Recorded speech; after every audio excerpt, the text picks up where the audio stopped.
Baik. Bismillahirrahmanirrahim. Assalamualaikum warahmatullahi wabarakatuh.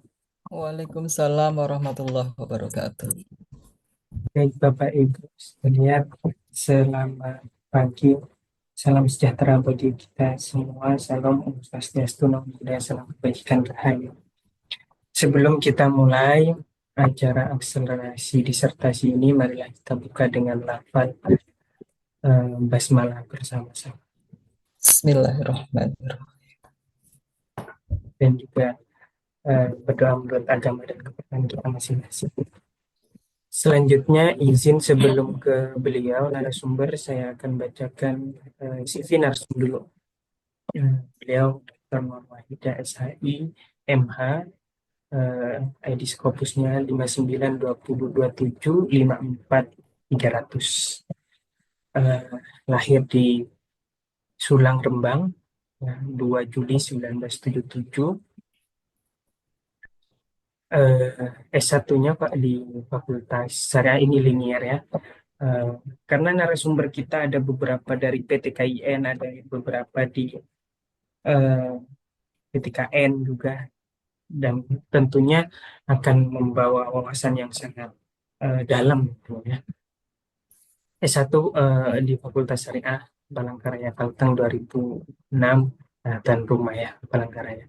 S2 Hukum Keluarga Palangkaraya juga di tahun 2017, serta S3 eh, di Ilmu Syariah di UIN Antasari Banjarmasin. Ini ada peserta juga dari eh, UIN Antasari Banjarmasin.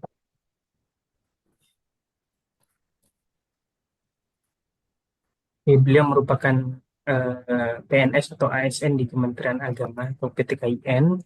Naungannya pengalaman ngajar di Poltekkes Kemenkes Palangkaraya, Agbit Betang Asi Palangkaraya, dan UIN Universitas Islam Negeri Palangkaraya. Selain akademisi, aktif juga sebagai praktisi dan juga organisasi. Bapak Ibu bisa lihat di layar gitu. Eh, Beberapa kali menjadi saksi ahli. Semisal ini ada perkara nomor 407 tentang gugatan pembatalan penetapan ahli waris di Pengadilan Agama dan lain-lain. Tak kalah penting tentang tentunya yang sekarang kita akan lebih dalamin tentang tugas akhir. Skripsinya membahas tentang istinbat hukum Islam, studi terhadap metode Majelis Ulama dalam mengeluarkan fatwa di tahun 2006. Terus tesisnya dekonstruksi pasal 34 Undang-Undang Perkawinan di Indonesia tahun 1974 tentang hak dan kewajiban istri dalam perspektif gender di tahun 2017. Yang lagi hangat-hangatnya di disertasi beliau, budaya hukum kelompok minoritas di Indonesia, studi etnografis, ciri khas interdisipliner dari disertasi ya, tentang hukum perkawinan pada komunitas Samin di Jawa Tengah di tahun 2024. Makalahnya banyak sekali, Bapak Ibu, saya sarankan bisa membaca juga gitu.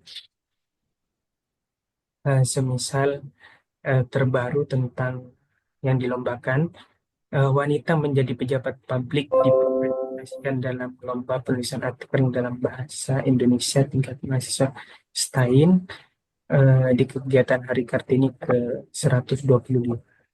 Artikelnya juga banyak. Eh, nah ini di Scopus Al-Ikam lebih banyak memfokuskan diri kepada hukum keluarga syariah. Banyak sekali ya, Bapak Ibu bisa membaca. Nah, saya sudah menghabiskan 2 menit ini. Saya maksimal 5 menit. Jadi book chapternya juga banyak. Bapak Ibu sudah saya kirim ini. Jadi jika ingin membaca saya sangat sarankan kayak gitu. Eh, ini book chapternya tentang banyak sekali ya. Contohnya yang terakhir, semisal di tahun 2025 ini, lagi hangat-hangatnya teori versus praktek keberadaan perbedaan gender di masyarakat. Ya. Oh, ini spesial ya di penerbit Yayasan oleh Patia Rusia. Beliau banyak nulis buku ya. Saya eh, apa mengakui bahwa beliau sangat produktif sekali. Tinggal nunggu waktu untuk profesor. Itu saja mungkin yang terakhir ini dua di international conference. Itu saja mungkin yang bisa saya sampaikan untuk pengantar Ibu Nur Wahida. Pada beliau waktu dan tempat saya persilakan. Terima kasih. Apakah terdengar suara saya, Pak Dr. Noval? Alhamdulillah, Bu. Oh, terdengar. Oke. Terima kasih. Saya diberi waktu sampai Maksimal 25 sampai 30 menit, Bu. 25 sampai 35. Nanti kalau kurang 3 menit mohon diingatkan ya, Pak Dr. Siap, siap, Noval ya. siap, Ya. siap. Oke, terima kasih. Oke, Assalamualaikum warahmatullahi wabarakatuh. Salam dengan berkati. Bismillah, alhamdulillah, wassalatu wassalamu ala rasulillah, wa ala alihi wa ashabihi wa mawalah, amma ba'. Yang terhormat Direktur Asosiasi Peneliti Studi Kalimantan, kemudian moderator Bapak Dr. Naufal Kurniawan, kemudian yang saya banggakan seluruh peserta yang hadir pada kesempatan pada pagi hari ini, walaupun melalui ruang virtual ini. Merupakan suatu kehormatan bagi saya dapat berpartisipasi dalam forum ilmiah ini, meskipun kita bertemu melalui media daring saja. Keterbatasan ruang fisik tidak mengurangi nilai dan keseriusan diskusi akademik yang kita bangun bersama. Hadirin yang saya hormati, disertasi seringkali dipandang sebagai tahap yang paling menantang dalam studi doktoral. Namun sesungguhnya disertasi bukan hanya tentang menyelesaikan kewajiban akademik saja. Ia adalah ruang pembuktian kedewasaan intelektual. Bapak Ibu yang saya hormati, sebelum berbicara tentang teknik penulisan, strategi membaca jurnal, atau percepatan penyelesaian disertasi, kita perlu membangun terlebih dahulu ideologi seorang peneliti.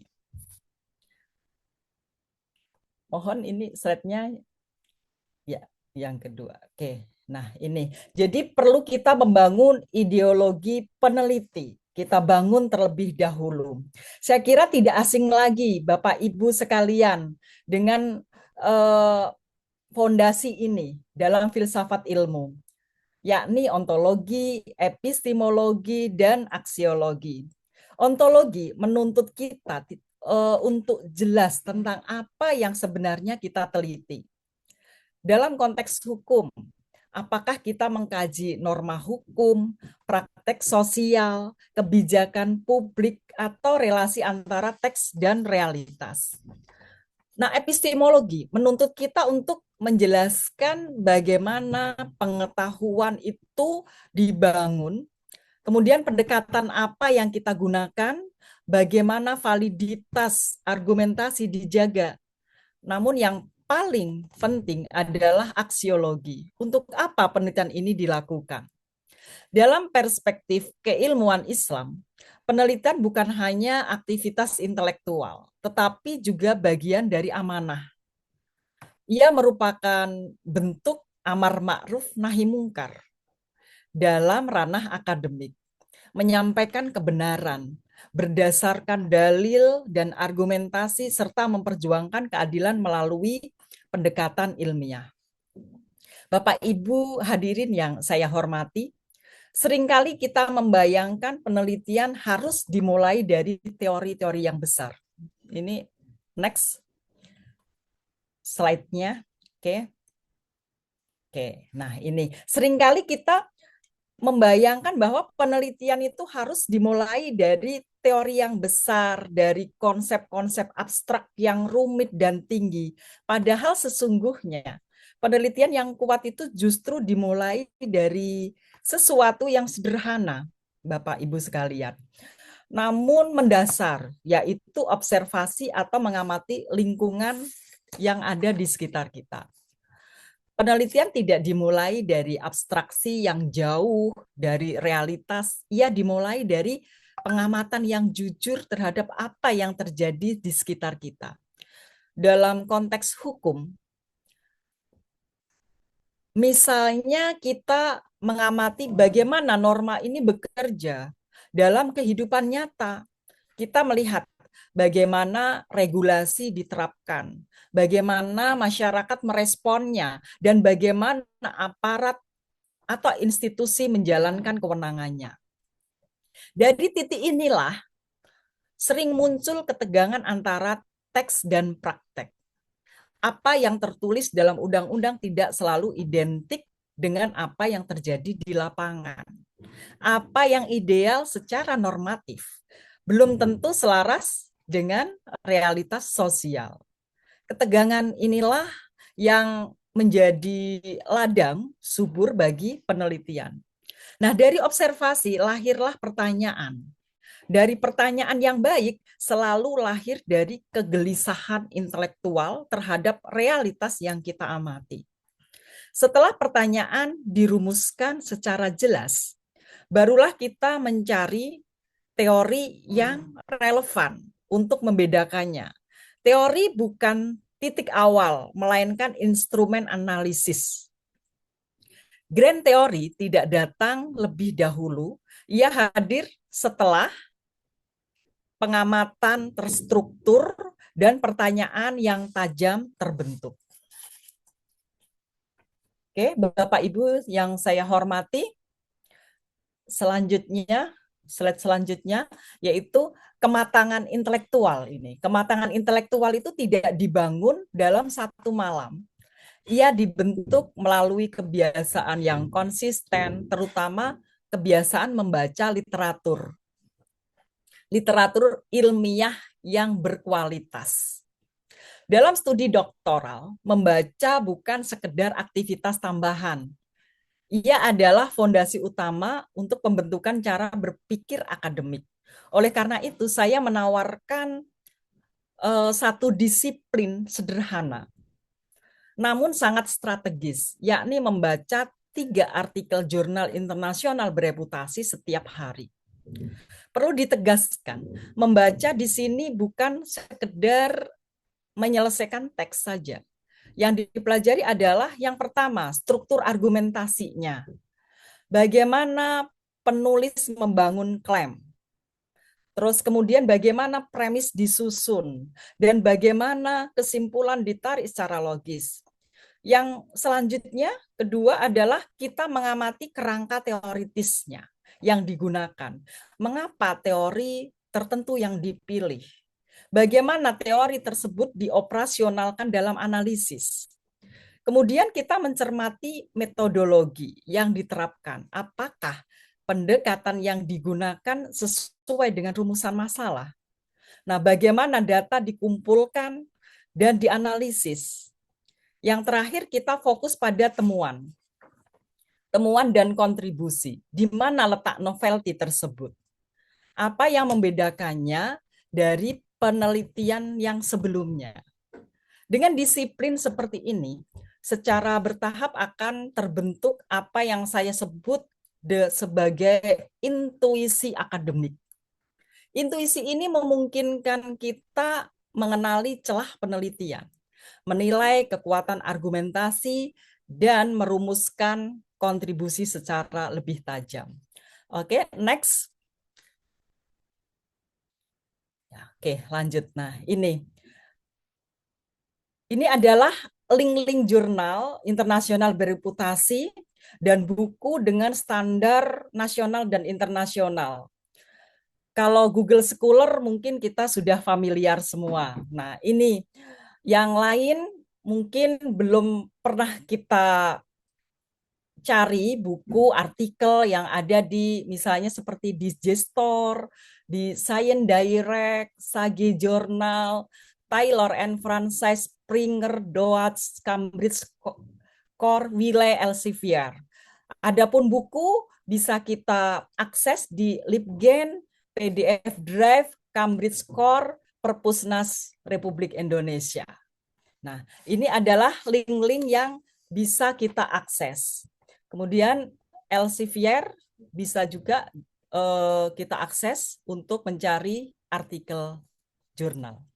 Oke, selanjutnya Bapak Ibu yang saya hormati, dalam studi doktoral, salah satu pertanyaan yang hampir selalu diajukan oleh pembimbing dan penguji itu adalah di mana letak kontribusi ilmiah penelitian ini. Inilah yang kita sebut sebagai novelty. Novelty bukan sekedar sesuatu yang berbeda secara permukaan. Ia bukan pula klaim bahwa penelitian kita paling unik dalam tradisi akademik internasional. Novelty difahami sebagai kontribusi yang jelas, terukur, dan terposisikan dalam diskursus ilmiah, yaitu yang sudah ada. Artinya penelitian kita itu harus mampu menjawab apa yang ditambahkan oleh karya ini terhadap pengetahuan sebelumnya. Kontribusi ilmiah dapat muncul dalam beberapa bentuk. Yang pertama, ia dapat bersifat teoritis. Ketika kita mengembangkan konsep, kemudian memperluas teori atau mengintegrasikan pendekatan yang sebelumnya terpisah. Yang kedua, ia dapat bersifat metodologis. Ketika kita menggunakan desain penelitian atau pendekatan analisis yang memberikan perspektif baru. Yang ketiga, novelty bisa bersifat empiris. Ketika kita menghadirkan data atau konteks yang belum banyak diteliti. Yang keempat, ia dapat bersifat aplikatif. Ketika penelitian menghasilkan rekomendasi kebijakan atau model implementasi yang relevan. Yang kelima, ia juga dapat bersifat sintesis. Ketika kita mampu meramu berbagai perspektif menjadi kerangka yang lebih komprehensif. Jadi novelty ini lahir dari dialog yang intens antara realitas yang kita amati dan literatur yang kita kaji. Kita membaca secara sistematis, kita memetakan perbedaan, kita mengidentifikasi celah, kemudian ketegangan atau keterbatasan dalam penelitian sebelumnya. Dari celah itulah kontribusi dirumuskan. Dengan demikian, memahami novelty berarti memahami posisi penelitian kita dalam percakapan global. Disertasi bukan karya yang berdiri sendiri, tetapi bagian arsitektur besar pengembangan ilmu pengetahuan. Ketika kontribusi dirumuskan secara jernih dan proporsional, disertasi kita tidak hanya selesai secara administratif, tapi memiliki daya tahan akademik yang kuat. Oke, next. Baik, Bapak Ibu yang saya hormati, setelah kita memahami bahwa novelty ini adalah kontribusi ilmiah yang terukur, pertanyaan berikutnya adalah bagaimana cara mengidentifikasikannya secara sistematis. Dalam tradisi akademik internasional, novelty tidak ditemukan melalui spekulasi, melainkan melalui proses yang metodologis dan terstruktur. Proses ini dapat dijelaskan dalam 4 tahap utama. Tahap pertama adalah observasi realitas. Kita memulai dari fenomena konkret. Apa yang terjadi di lapangan, di mana terdapat ketidaksesuaian antara norma dan praktek, di mana muncul dinamika sosial, institusional, atau kebijakan yang belum terjelaskan secara memadai. Kemudian tahap kedua adalah kajian literatur yang komprehensif. Kita membaca secara sistematis penelitian-penelitian sebelumnya. kita memetakan perdebatan, mencermati posisi teoritis para penulis, serta mengidentifikasi pola metodologis yang dominan. Pada tahap ini, kita tidak hanya mengumpulkan referensi, tetapi membangun peta intelektual. Tahap yang ketiga adalah identifikasi gap. Gap bukan berarti belum pernah ada penelitian sama sekali. Gap bisa berupa kekurangan dalam pendekatan teoritis, keterbatasan metodologi, kurangnya data dalam konteks tertentu, atau belum terjawabnya pertanyaan kritis dalam diskursus yang ada. Tahap yang keempat adalah formulasi kontribusi dari celah yang teridentifikasi. Kita merumuskan secara eksplisit apa yang akan kita tambahkan. Apa kita memperluas teori atau menguji ulang dalam konteks baru atau mengintegrasikan pendekatan yang berbeda. Dengan demikian, novelty bukan hasil kebetulan, ia adalah hasil dari ketelitian membaca, ketajaman observasi, dan kemampuan analitis dalam memetakan perdebatan ilmiah. Ketika proses ini dilakukan secara disiplin, disertasi kita tidak hanya menjadi karya akademik, tetapi juga bagian dari percakapan global yang berkelanjutan dalam pengembangan ilmu pengetahuan. Bapak Ibu yang saya hormati, kita lanjut ke slide berikutnya. Jadi salah satu faktor yang paling menentukan keberhasilan penyelesaian disertasi bukan semata-mata kecerdasan, melainkan ketersambungan akademik. Banyak disertasi tertunda bukan karena peneliti tidak mampu, tetapi karena terjadinya keterputusan momentum intelektual. Setelah perkuliahan selesai, sebagian mahasiswa menjauh dari atmosfer akademik. Mereka berhenti membaca secara rutin, berhenti berdiskusi, dan berhenti menulis. Disinilah proses melambat. Oke, slide selanjutnya, Bapak Ibu yang saya hormati, ini adalah perjalanan disertasi secara formal dimulai dari perumusan judul, namun secara substantif ia dimulai dari kejelasan posisi intelektual. Judul bukan sekedar rangkaian kata yang terdengar menarik. Judul adalah representasi fokus penelitian, batasan ruang lingkup, dan arah analitis. Oleh karena itu, judul harus spesifik, kontekstual, dan mencerminkan orientasi teoritis yang jelas. Dalam praktek akademik, tidak jarang judul mengalami penolakan atau revisi. Hal ini bukanlah kegagalan, melainkan bagian dari proses penyempurnaan ilmiah. Penolakan seringkali menunjukkan bahwa fokus masih terlalu luas, kontribusi belum terformulasi dengan tegas, atau kerangka teori belum sepenuhnya matang. Setelah judul disetujui, tahap berikutnya adalah penyusunan proposal. Nah, proposal bukan sekedar dokumen administratif, tetapi peta jalan penelitian di dalamnya harus tergambarkan dengan jelas, yaitu latar belakang masalah, kemudian rumusan masalah, kerangka teori, metodologi, serta rencana analisis. Nah, proposal yang baik menunjukkan koherensi antara pertanyaan penelitian dan instrumen analisis yang digunakan. Ia memperlihatkan bahwa peneliti memahami medan diskursus yang sedang ia masuki. Dalam proses ini, komunikasi profesional dengan pembimbing sangat penting. Jadwal konsultasi yang teratur, kemudian ringkasan progres yang tertulis secara respon terhadap catatan revisi merupakan bagian dari etika akademik.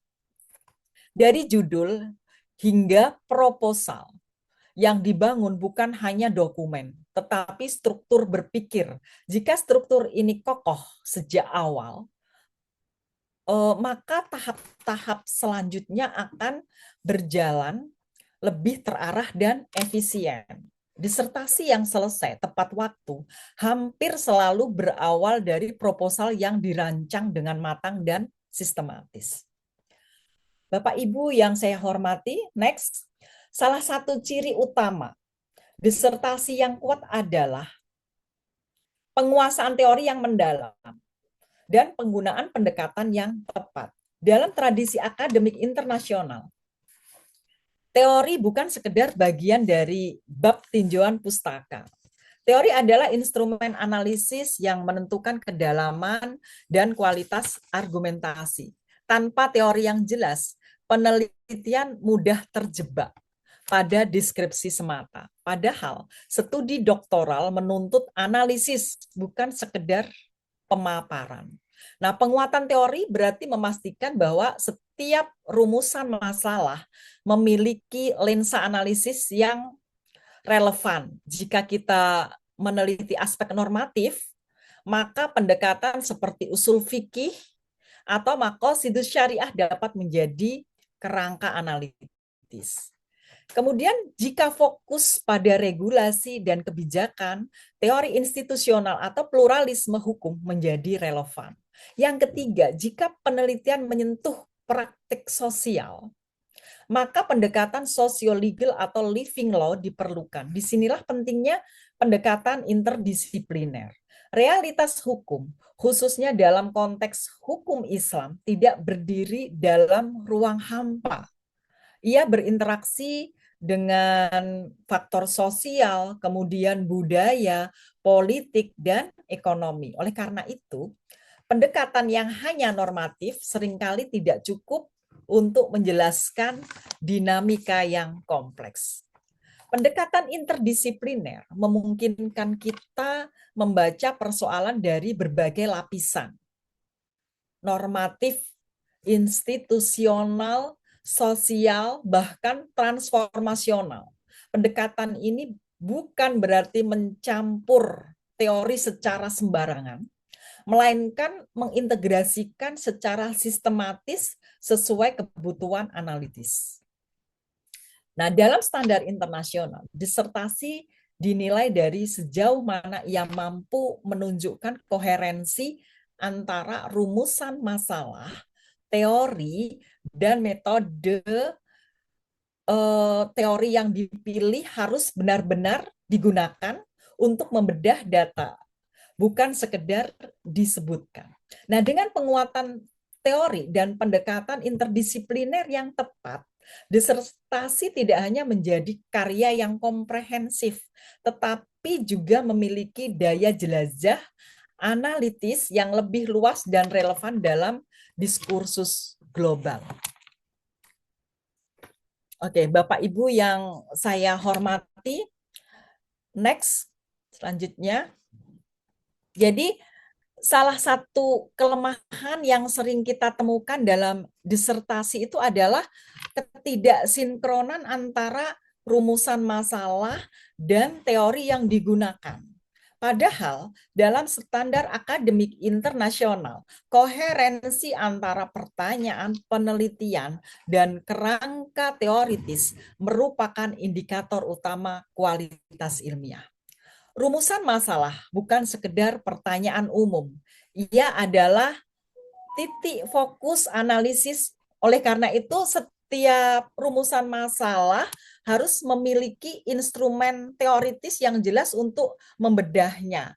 Ini misalnya kita memiliki 3 rumusan masalah. Nah, rumusan masalah 1 itu akan kita bedah dengan teori normatif, kemudian filsafat hukum dan maqasid syariah. Kemudian rumusan masalah yang kedua akan dibedah dengan teori apa? Dengan teori institusional, kemudian teori legislasi atau kebijakan, dan teori pluralisme hukum. Kemudian rumusan masalah yang ketiga akan kita bedah dengan, ini misalnya saja ya, ini contoh ya, contoh. Jadi yang lebih terstruktur dan sistematis itu kita tentukan rumusan masalah satu akan dibedah dengan teori apa, rumusan masalah kedua akan dibedah dengan teori apa, dan rumusan masalah yang ketiga akan dibedah dengan teori apa. Nah, ini contoh saja. Rumusan masalah yang ketiga akan dibedah dengan pendekatan sosiologi, sosiologi atau antropologi hukum, dan efektivitas dan praktek.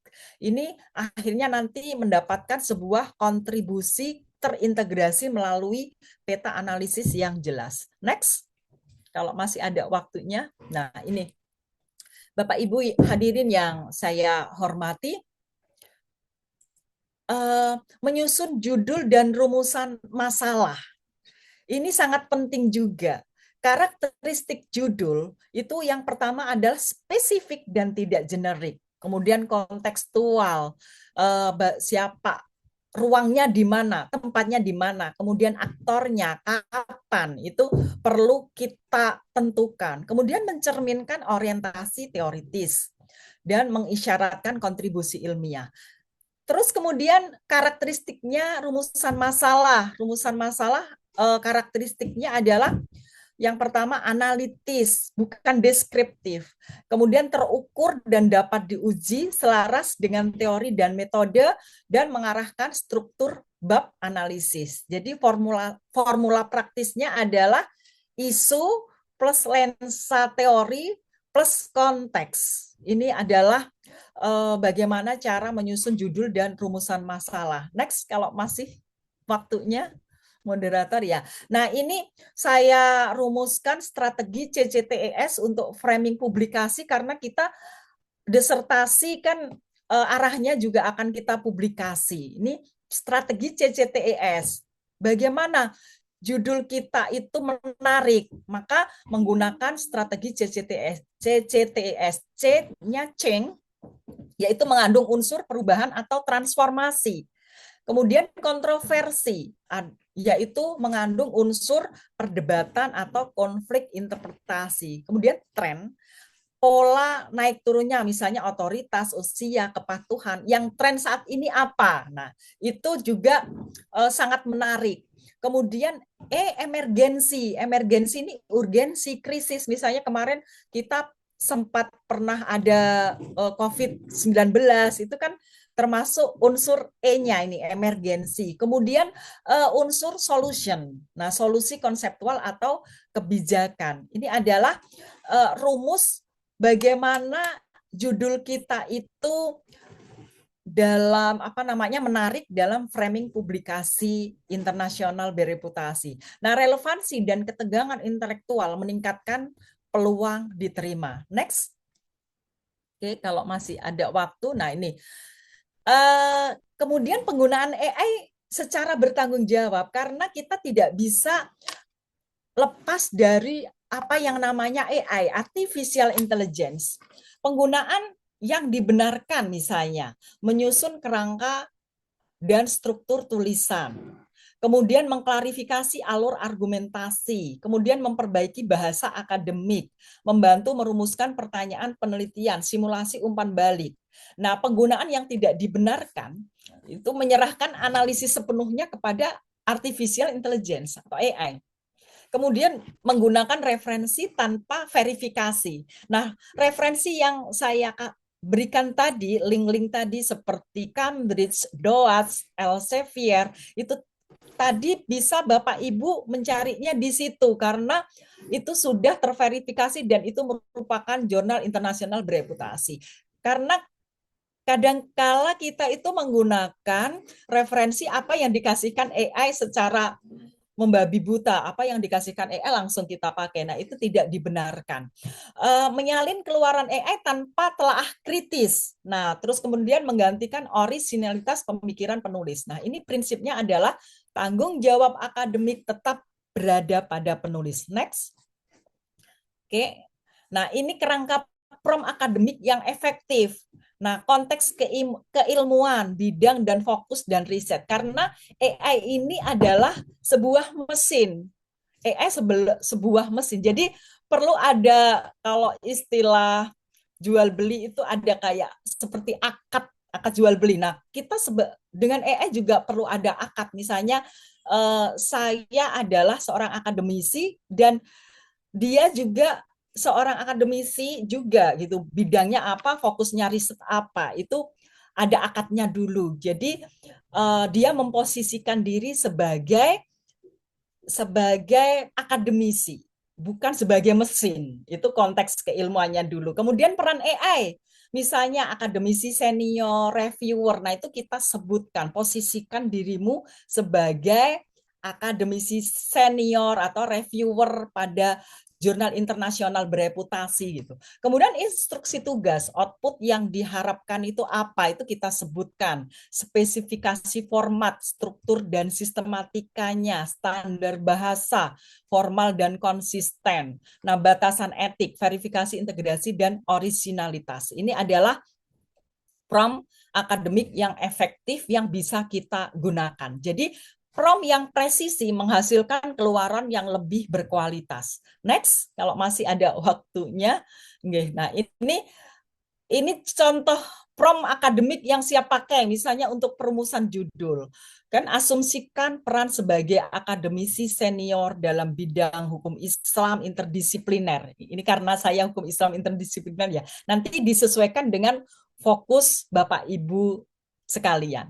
Nah, berdasarkan topik berikut, nah isi topiknya kita isi, kita mau meneliti topik apa gitu. Kemudian rumuskan 3 judul disertasi yang layak untuk karya ilmiah berstandar internasional. Nah, pastikan judul mencerminkan kontribusi teoritis dan relevansi kontekstual. Kemudian prompt untuk rumusan masalah. Nah, berdasarkan judul tersebut, susun 3 rumusan masalah analitis yang selaras dengan kerangka teori dan memiliki potensi kontribusi ilmiah. Nah, kemudian prompt untuk kerangka teoritis. Rekomendasikan teori dan konsep yang relevan untuk membedah rumusan masalah pertama. Jadi untuk rumusan yang pertama itu mau kita gunakan teori apa gitu. Kemudian nanti rumusan masalah yang kedua mau kita gunakan teori apa, dan rumusan masalah yang ketiga kita gunakan rumusan apa. Kadangkala kita itu bercampur gitu. Rumusan masalahnya ada satu, dua, tiga, tapi teorinya itu enggak spesifik. Ini teori ini akan membedah rumusan masalah yang satu, dua, atau tiga gitu. Serta jelaskan alasan pemilihannya secara ringkas. Ini prompt untuk kerangka teoritisnya. Jadi semua referensi yang disarankan harus diverifikasi secara independen. Next, kalau masih waktunya. Nah, ini kesalahan umum dalam penggunaan AI. Kesalahan umum adalah ketergantungan berlebihan pada draft AI tanpa revisi konseptual. Nah, referensi tidak diverifikasi atau tidak dapat dilacak. Karena kadangkala AI itu langsung memberikan referensi, tapi referensi itu ketika kita lacak itu tidak bisa kita temukan gitu. Kemudian argumentasi generik, benar secara bentuk, lemah secara kedalaman. Nah, hilangnya suatu akademik penulis. Nah, ini kesalahan umum dalam penggunaan AI adalah bisa hilangnya suara akademik penulis. Kita itu akan bersuara apa gitu. Itu bisa hilang karena akhirnya itu pendapat AI. Kemudian ketidaksinkronan antara rumusan masalah, teori, data, dan simpulan. Nah, ini efisiensi tanpa kedalaman intelektual berujung pada penolakan. Ini kalau kita disertasi kita akan kita publikasi di jurnal internasional bereputasi. Oke, next masih waktunya. Nah, ini evaluasi kekuatan argumentasi. Jadi yang pertama, apakah teori selaras dengan rumusan masalah? Kemudian, apakah klaim utama didukung data atau rujukan yang valid? Kemudian yang ketiga, kita evaluasi lagi, apakah kontribusi, novelty dinyatakan secara jelas? Yang keempat, apakah ada ketegangan analitis, bukan sekedar deskripsi? Nah, dapatkan saya mempertanggungjawabkan setiap paragraf secara lisan. Nah, ini kekuatan argumentasinya. Jika tidak dapat dipertahankan secara lisan, jangan diajukan sebagai tulisan ilmiah. Ini kita evaluasi ketika tulisan kita akan kita ajukan sebagai judul disertasi. Oke, next. Kalau masih ada waktu. Nah, ini roadmap penyelesaian disertasi 6 bulan. Jadi bulan pertama finalisasi teori, rumusan masalah atau novelty. Kalau bisa kita merumuskan masalah atau mengajukan judul itu saat masih aktif kuliah gitu. Karena kalau nanti nunggu kuliah sudah habis itu energinya sudah berbeda gitu. Kemudian bulan kedua itu penguatan kajian, pustaka dan kerangka konseptual. Bulan ketiga penyelesaian bab analisis utama, bulan keempat penyelesaian bab empiris, aplikatif dan konsolidasi data. Bulan kelima revisi menyeluruh, koherensi argumen, konsultasi insentif. Bulan keenam finalisasi uji kemiripan, persiapan ujian dan sidang. Next, kalau masih ada waktunya. Nah, ini 10 prinsip disertasi kilat, yaitu yang pertama kejelasan filosofis tadi. Jadi kejelasan filosofis tadi berhubungan dengan filsafat ilmu tadi. Kemudian yang kedua observasi secara jujur apa yang ada di sekitar kita. Kemudian yang ketiga disiplin membaca global. Keempat, identifikasi novelty. Kelima, penyelarasan teori. Kelima, pendekatan interdisipliner. Jadi, kalau kita pendekatannya monodisiplin, itu biasanya tertolak ketika judul kita ajukan. Ketujuh, kontinuitas akademik. Kedelapan, relasi profesional pembimbing. Kesembilan, pemanfaatan AI secara etis. Ke-10 konsistensi menulis dan revisi. Jadi perlu adanya struktur, kedalaman, dan integritas. Oke, next. Nah, nah, jadi disertasi kilat masa depan cemerlang. Kecepatan lahir dari struktur, struktur lahir dari kejelasan teori, keberhasilan lahir dari kontinuitas dan integritas. Masa depan cemerlang adalah konsekuensi dari tanggung jawab ilmiah. Demikian yang bisa saya sampaikan. Waktu dan tempat saya serahkan kepada Bapak Dr. Naufal Kurniawan. Terima kasih. Ya, baik. Alhamdulillah. Eh, saya nggak berani nyetop karena daging-daging semua ya materinya luar biasa. Akselerasi disertasi serasa kayak kuliah umum ya, stadium general. Baik Bapak Ibu, selanjutnya adalah sesi yang tidak kalah penting adalah sesi tanya jawab kayak gitu. Tentunya ini berbagai daerah yang ikut. Saya rasa perlu menyampaikan kayak gitu apa keluhan disertasinya ataupun ada pertanyaan apa dari materi-materi yang disampaikan. Saya persilahkan Bapak Ibu, silakan.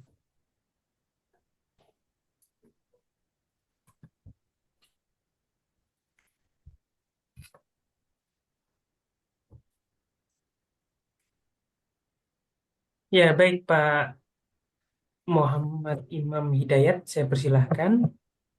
Baik, terima kasih atas kesempatannya.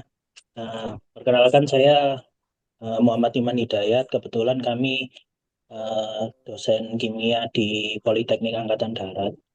Jadi saya dapat info ini dari grup relawan Jurnal Indonesia. Dan kebetulan rencananya tahun depan kami mau mengambil S3. Cuman nggak tahu ini apa namanya memulai penulisan disertasi ini dari mana gitu kan ya. Karena memang situasinya ini termasuk perintis lah di apa namanya institusi kami. Pertanyaan pertama, mohon izin, ini untuk disertasi itu emang harus berskala internasional ya, kayak begitu. Karena sejujurnya kami juga mengalami kesulitan untuk mencari apa namanya referensi terkait tentang penelitian yang mau saya angkat ya, ini tentang bahan peledak, kayak begitu. Karena pada saat kami katakanlah cari eh, senyawa kimia, contohnya nitroselulosa atau nitrogliserin itu baik di jurnal bereputasi Scopus, Elsevier dan seterusnya itu kebanyakan berbayar sih. Jarang yang open access, masalahnya itu. Jadi mungkin apa namanya bisa dikasih pencerahan atau petunjuk bagaimana caranya agar em, untuk mencari literatur agar apa namanya kami bisa mendapatkan insight gitu kan atau pencerahan pada saat penulisan disertasi proposal disertasi nanti. Terus selanjutnya ini kan saya jujur masih apa namanya dibilang nol putul ya apa kosong melompong gitu kan ya. Iya, cuma apa namanya adanya masalah tentang oh saya punya topik ini gitu, tapi belum spesifik. Nah, kan ada bantuan AI. AI ini yang rekomendasi digunakan apa ya? Karena kan nggak mungkin juga kita menggunakan ChatGPT untuk penulisan disertasi mungkin gitu. Karena AI yang lain itu seperti Perplexity atau Scibase atau mungkin ada rekomendasi EL lagi untuk yang apa untuk digunakan dengan sifatnya akademik seperti ini. Terima kasih. Iya baik, Pak Muhammad Iman Hidayat. Izin Ibu Dr. Nur Wahida, ini mau langsung dijawab atau gimana Ibu? Kalau misalnya ada satu lagi, Oh ya, siap-siap. ya silahkan. Silakan Bapak Ibu, satu lagi dulu.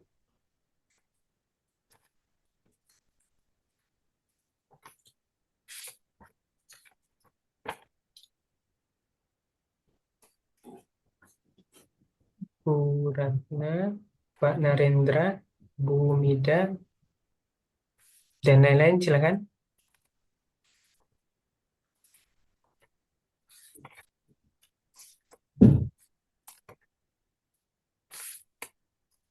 Nah, Pak Diki nih. Langsung Pak, silakan Pak. Baik, apakah kedengaran? Aman, aman kedengaran. Baik, terima kasih. Sebelumnya perkenalkan, saya Putu Diki, kebetulan baru mulai kembali untuk berkuliah di Universitas Tarumanegara, eh, Prodi Ilmu Hukum, Doktor. Yang menarik bagi saya mengenai AI tadi. Mungkin saya sedikit menambahkan dari pertanyaan yang sebelumnya atau mungkin berbeda. Seperti yang kita tahu kan mengenai AI ini batasannya belum begitu jelas. Nah, untuk batasannya itu sendiri dalam kerangka untuk menyusun disertasi, apakah ada mungkin acuan-acuan yang bisa kita pakai karena menurut saya sendiri yang lumayan sering menggunakan AI itu bagi saya AI tergantung penggunanya juga. Yang mana kalau penggunanya bijak memakai ataupun uh, lebih pandai menggunakan prompt-promptnya semakin sering dilatih, itu AI-nya semakin pintar lah bilang bisa kita katakan. Bahkan mungkin di beberapa kesempatan saya sedang melakukan kegiatan-kegiatan karena kebetulan AI yang saya gunakan salah satunya adalah ChatGPT itu sendiri, dia sudah bisa memahami apa yang ada yang biasa saya lakukan secara berpikir dan mungkin untuk koreksi tinggal lagi sedikit-sedikit. Namun kan tentu dalam pembuatan karya ilmiah itu sendiri ada kaidah-kaidah yang harus kita uh, menjadi batasan. Mungkin yang menjadi pertanyaan adalah batasan-batasannya itu.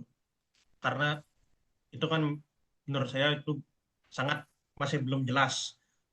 Mungkin di beberapa lembaga berbeda ataupun ada yang sama sekali tidak memperbolehkan, ada yang memperbolehkan.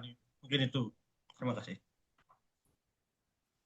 Baik, baik. Silakan Bu Dr. Nur Wahida.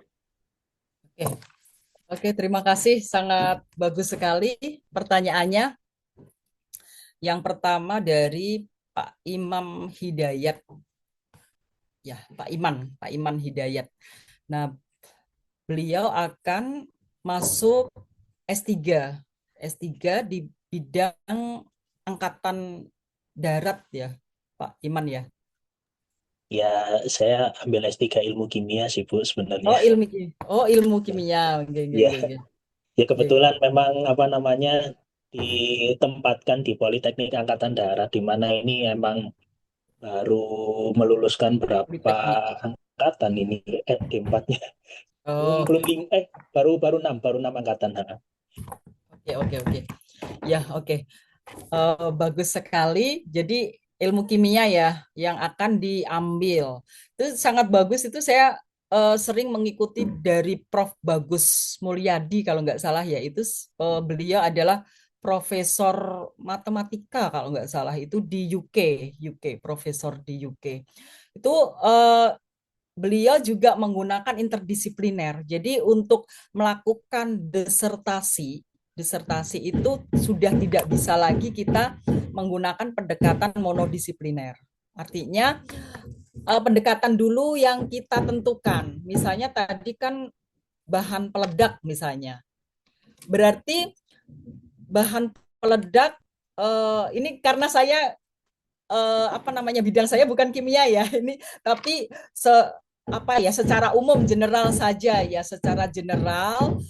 Nah, yang namanya disertasi itu menggunakan pendekatan interdisipliner, saling sapa dengan disiplin ilmu lain. Artinya ketika Pak Iman meneliti tentang bahan peledak kimia, mungkin kalau zaman S1 itu cukup menggunakan satu pendekatan saja, monodisiplin saja. Tapi kalau sudah disertasi itu menggunakan interdisipliner. Bisa misalnya menggunakan secara politiknya bagaimana, secara budayanya bagaimana, atau mungkin secara ekonominya gitu. Jadi tidak murni yang kajian kimia saja.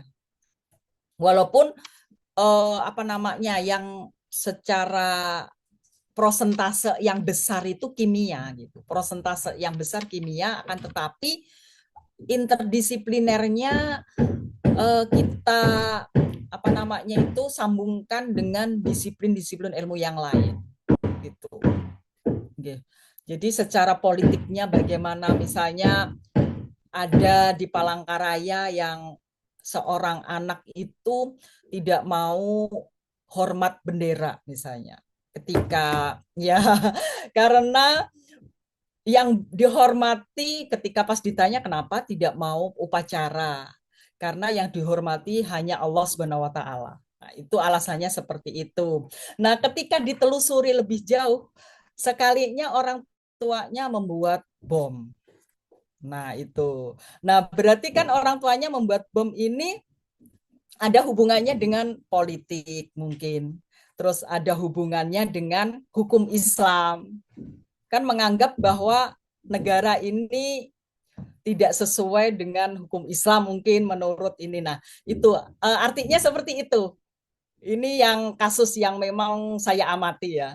Saya amati ada anak sekolah yang fenomena anak gak mau hormat bendera.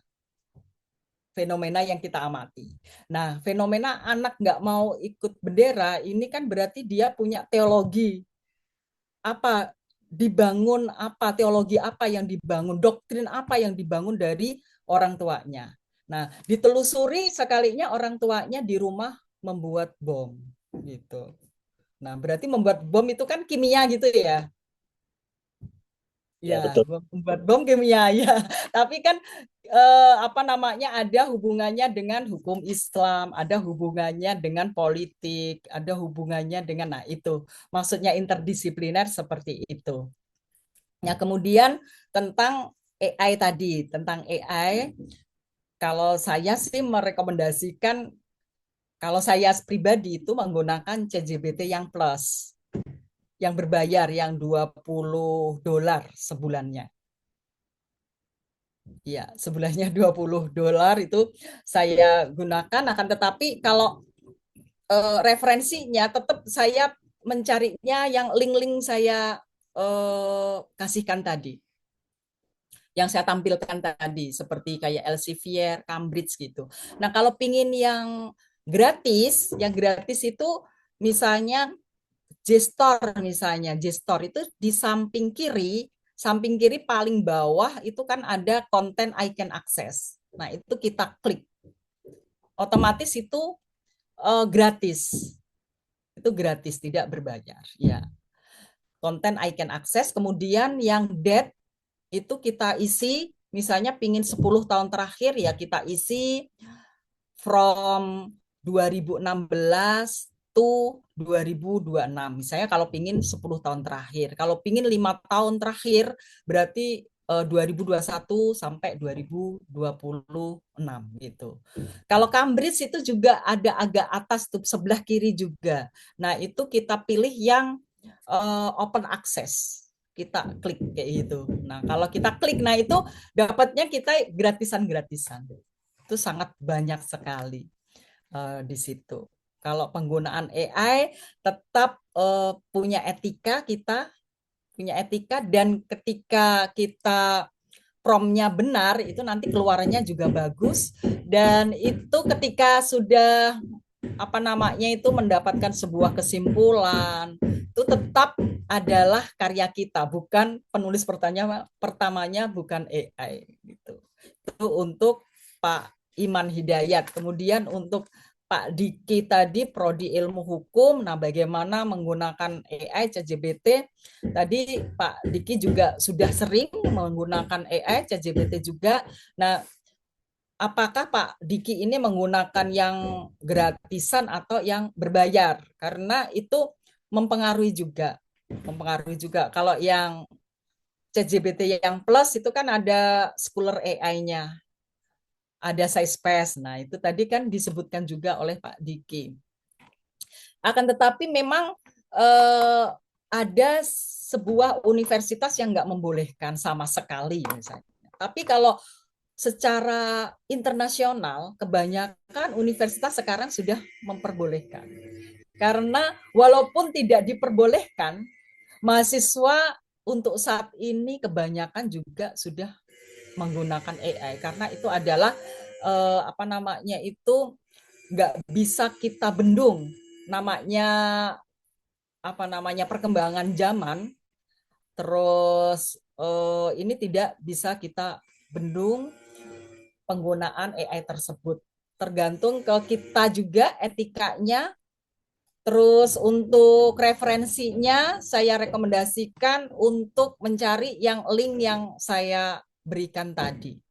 Kalau referensi yang diberikan oleh AI itu kadangkala tidak ada. Kadangkala, tapi ya ada juga yang misalnya ada dari Bowen kayak gitu ya ada juga gitu. Yang jelas kita cek ulang lagi. Itu mungkin itu Pak Dr. Naufal. Siap, Ibu. Pak Muhammad Iman dan Pak Diki, silahkan bisa merespon.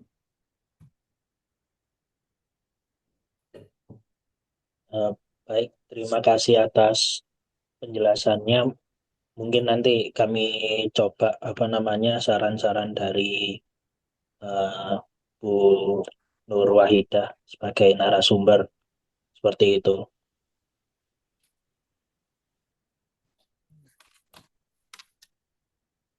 Oke, Pak.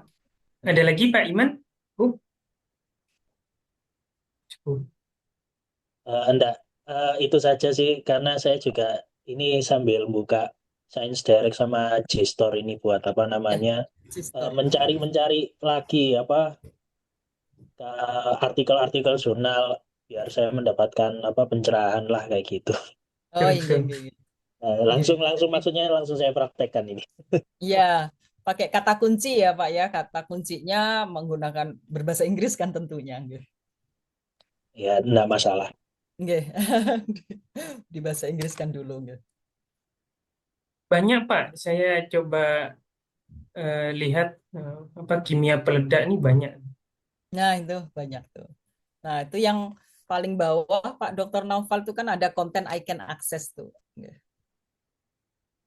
Paling bawah. Benar paling bawah. paling bawah lagi. Nah, ini ada yang paling bawah ini konten I can access yang diklik nih. Akses type ini. Nah, ini. Ini kalau ini kan everything yang diklik. Nah, yang kita klik ini konten I can access. Hmm. Iya, yang konten yang paling bawah. Nah, itu. Hmm. Nah, konten I can access berarti bisa kita download secara gratis. Iya, Nah, iya. ini ada tulisannya download, bisa kita download. Nah, itu. Cuman masalahnya kok tahunnya itu udah 100 tahun lebih ya. Nah, Bisa, berarti bisa. tahunnya ini kita kita isi tahunnya. Nah, date itu, date. Nah, ini Ya, date samping nih. Nah, date. Nah, itu from kita isi pingin 10 tahun terakhir atau 5 tahun terakhir. Iya. Kalau 5 tahun berarti 2020, ya 2000 sampai 2026 misalnya. Terus apply. Diklik apply. Nah, oke. Nah, ini kan ada. Nah, ini ya Pak Iman ya. Iya. Nah, ini baru dari Gestor, belum lagi dari Cambridge, Taylor and Francis gitu.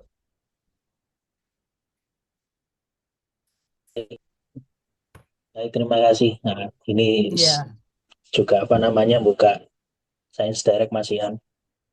iya, oke. Yang penting tiap hari membuka artikel, membaca artikel. Oke, baik Pak Iman. Pak Diki, silakan. Ada responnya silakan. Baik, terima kasih atas tanggapannya tadi, Bu. Eh, Kalau dari saya mungkin cukup dan sudah sangat menjawab lah. Tinggal dipraktekkan lagi lebih ke depannya agar menemukan pola-pola yang lebih baik menurut saya untuk Iya, diterapkan. oke. Terima kasih. Mohon izin bertanya, Bu. Iya, iya, silakan, silakan, silakan. Ya, izin off cam. Eh, Terima kasih atas paparannya, bagus sekali. Kalau kenalkan saya Ratna, saya sedang awal-awal masuk kuliah di S3 UGM. Nah, untuk jadwal roadmap penyelesaian disertasi 6 bulan ini bagi saya, wah optimis sekali. Karena eh, kesulitan saya terutama adalah karena sudah lama ya jaraknya dari S2 saya, jadi untuk mulai kembali ke bangku sekolah dan kemudian mempelajari tools-toolsnya rupanya yang kesulitan terbesar. Jadi bagaimana terutama di metode apa yang akan digunakan itu kan sampai sekarang pun di antara tiga promotor juga masih belum fix gitu. Tapi akhirnya pada ini menjurusnya ke mixed method yang berarti saya harus mempelajari bagaimana metode kualitatif dan kuantitatif. Nah, tools-toolsnya sendiri cukup banyak dan itu memakan waktu untuk dipelajari. Apa mungkin ada tips-tipsnya bagaimana untuk bisa paralel antara mempelajari tools untuk penelitian dan juga kami dituntut untuk publikasi, berapa lama waktu yang kira-kira harus di-spare nih antara eh, penulisan artikel untuk publikasi, mempelajari tools, dan mematangkan konsep untuk proposal disertasi ini. Terima kasih, mohon tipsnya. Iya, iya, Bu. Silakan dulu, dokter. Oke. Oke, terima kasih Mbak Ratna Mumpuni. Oke. Kalau boleh Mbak Ratna S3 UGM prodinya apa? Saya ngambilnya leadership dan inovasi kebijakan DKIK. Leadership. Oh, oke. Leadership dan inovasi kebijakan ya. Oke. Oke. Oke, Hanya terima saja kasih. S1, S2-nya tuh rupanya eh, dari background-nya teknis Ya, telekomunikasi kebetulan. Kemudian ya. S3-nya itu karena multidisiplin bisa ini rupanya bidangnya lebih ke sosio humaniora begitu. Jadi Oh iya. nggak terlalu linear. Oh iya. Oke. Oke. Terima kasih Mbak Mumpuni, sangat bagus pertanyaannya Mbak Mumpuni ya. Oke. kok 6 bulan gitu roadmapnya itu roadmap dari judul ke sampai ke proposal begitu. Jadi kalau saya mempraktekkan sendiri ya Mbak Mbak Mumpuni itu mengajukan judul itu ketika masih perkuliahan gitu. Masih perkuliahan itu sudah mengajukan judul. Karena untuk menghindari nanti apa namanya kalau nunggu mata kuliah habis baru mengajukan judul itu takutnya kita jauh dari atmosfer akademik kayak gitu. Jadi ketika masih mata kuliah mengajukan judul, nah itu pematangan-pematangan terus. Nah itu tiap hari memang menulis gitu. Menulis artinya menulis itu bisa juga kita mematangkan judul tersebut, bisa juga 3 artikel tadi, misalnya tiap hari itu memang misalnya kita tiap pagi atau siang atau malam gitu, itu tiap hari pokoknya mengerjakan gitu, tiap hari mengerjakan.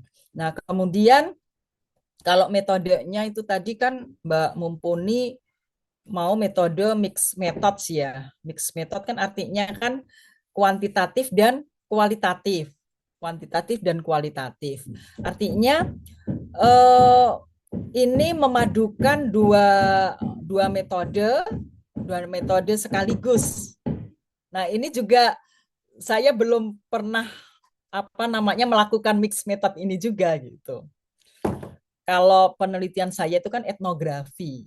Etnografi itu kan lebih ke apa namanya itu kehidupan sehari-harinya bagaimana gitu. Terus makna yang kita ambil, nilai-nilai value dari sebuah komunitas itu apa? Kalau penelitian saya kan lebih ke etnografi. Nah, kalau ini Mbak Mumpuni kalau saya boleh menyarankan misalnya metodenya ini Mbak Mumpuni apakah memang kesulitan atau bagaimana? Nah, itu kita cari tiap hari itu dari artikel-artikel. Dari artikel-artikel kita kumpulkan. Kita cari yang artikel yang menggunakan mixed methods. Karena artikel itu kan juga hasil penelitian sebuah karya ilmiah. Tapi kalau artikel itu kan ibaratnya lebih kurus gitu. Kalau disertasi kan lebih gemuk kayak gitu, lebih didagingi kalau kalau istilahnya Prof. Irwan Abdullah itu kan disertasi itu kan lebih banyak dagingnya, didagingi gitu. Kalau artikel itu kan diringkas gitu. Tapi isinya sebenarnya ya sama gitu. Ada sampai conclusionnya juga, ada hasilnya, result and discussionnya ada juga gitu di artikel. Jadi saya menyarankan dari link-link yang saya berikan tadi, Mbak Mumpuni, misalnya dari Cambridge, dari Cambridge itu bagus juga. Itu ada juga yang gratisan nanti ada kalau Cambridge itu yang kita klik yang open access-nya itu agak di tengah. Kalau JSTOR tadi kan paling bawah tadi.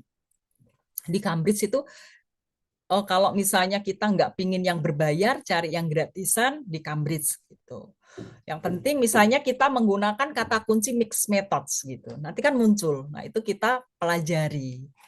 Kita pelajari bagaimana sekelas jurnal internasional bereputasi itu menggunakan metode tersebut diterapkan dalam sebuah penelitian gitu. Nah, kemudian apalagi tadi kualitatif, kuantitatif, proposalnya leadership, inovasi, kejelasan. Nah, kalau masalah pendekatan, tetap kan kita kalau nggak interdisipliner ya multidisipliner, namanya studi doktoral. Nah, itu mungkin Pak Noval atau Mbak Ratna. Ya, baik. Gimana? Ini Bu Ratna, Ya, silakan ditanggapi. izin kalau tipsnya sendiri untuk penulisan artikel sebaiknya itu di awal, di tengah, atau di akhir ya, karena eh, kayak misal saya sih rencananya ngambilnya di awal untuk Ya. artikel yang mungkin bisa dipelajari lebih mudah sebelum penelitiannya selesai seperti SLR atau bibliometrik. Tapi eh, sebetulnya kan yang disarankan dari bab 2 kita yang nantinya akan dijadikan penelitian. Cuma khawatirnya prosesnya kan lama. Jadi padahal itu sebagai syarat kelulusan. Nah, itu mungkin ada tipsnya sebaiknya bagaimana? Oh, Terima kasih. iya. Oke, oke. Terima kasih.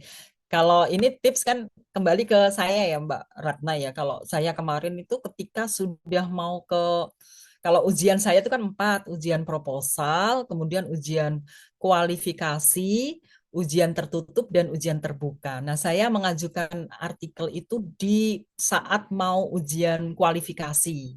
Jadi ujian kualifikasi itu kan ujian di mana kita di mana letak novelty-nya, apa namanya, temuannya. Nah, letak temuannya di mana itu kan penelitian atau ujian kualifikasi. Nah, di pas kualifikasi kita sudah dapat temuan, nah itu saya ajukan ke artikel, artikel jurnal. Kebetulan kemarin saya ajukan ke jurnal Al-Ihkam itu Scopus Q1. Alhamdulillah disertasi saya bisa masuk ke jurnal internasional bereputasi Scopus Q1 ya gitu Bu Ratna.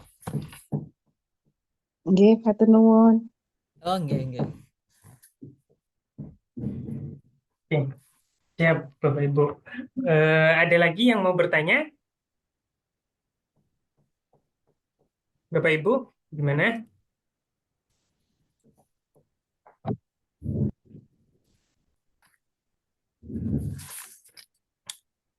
Tes, Bapak Ibu.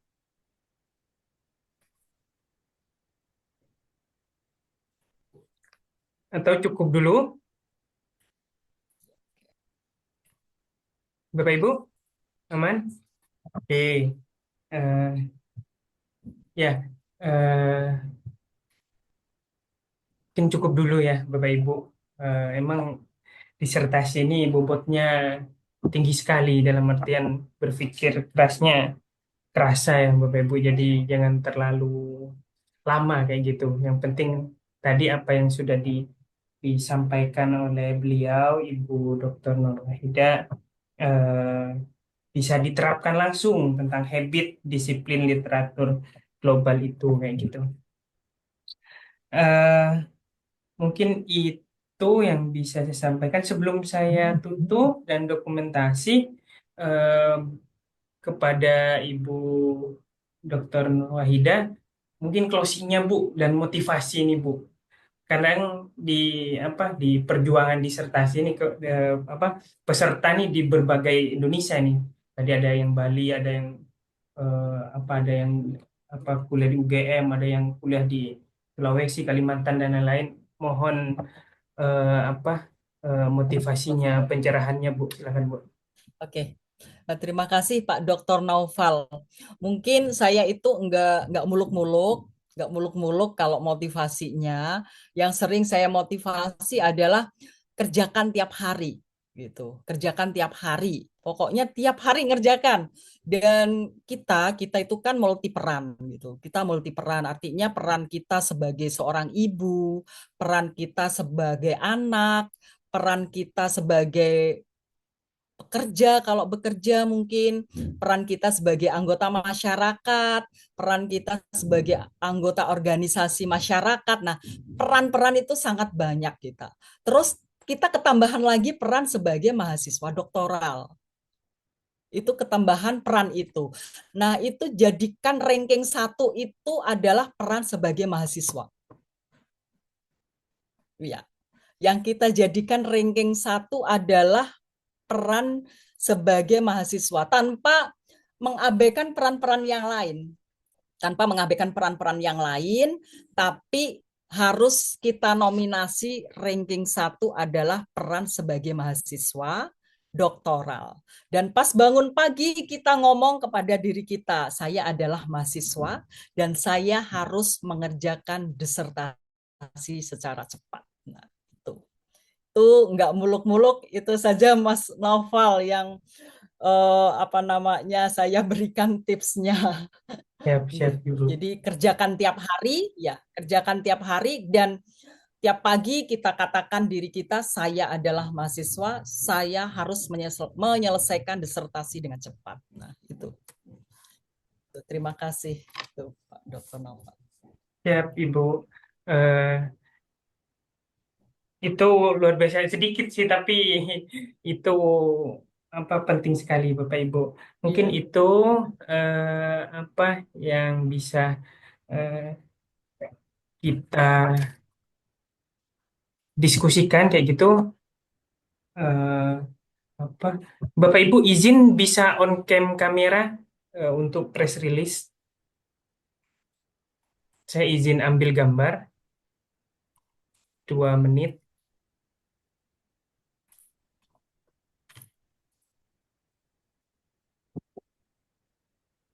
Baik, 1, 2, 3.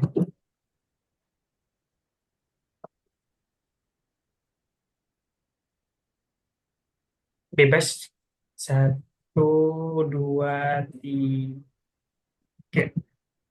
Oke. Eh, Terima kasih Bapak Ibu.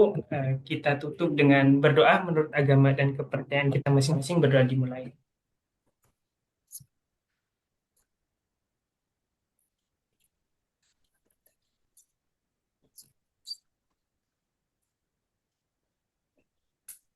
Selesai. Sekali lagi terima kasih sekali kepada beliau, Ibu Dr. Wahidah, atas materinya yang luar biasa dan beliau banyak penghargaannya ya waktu saat S3.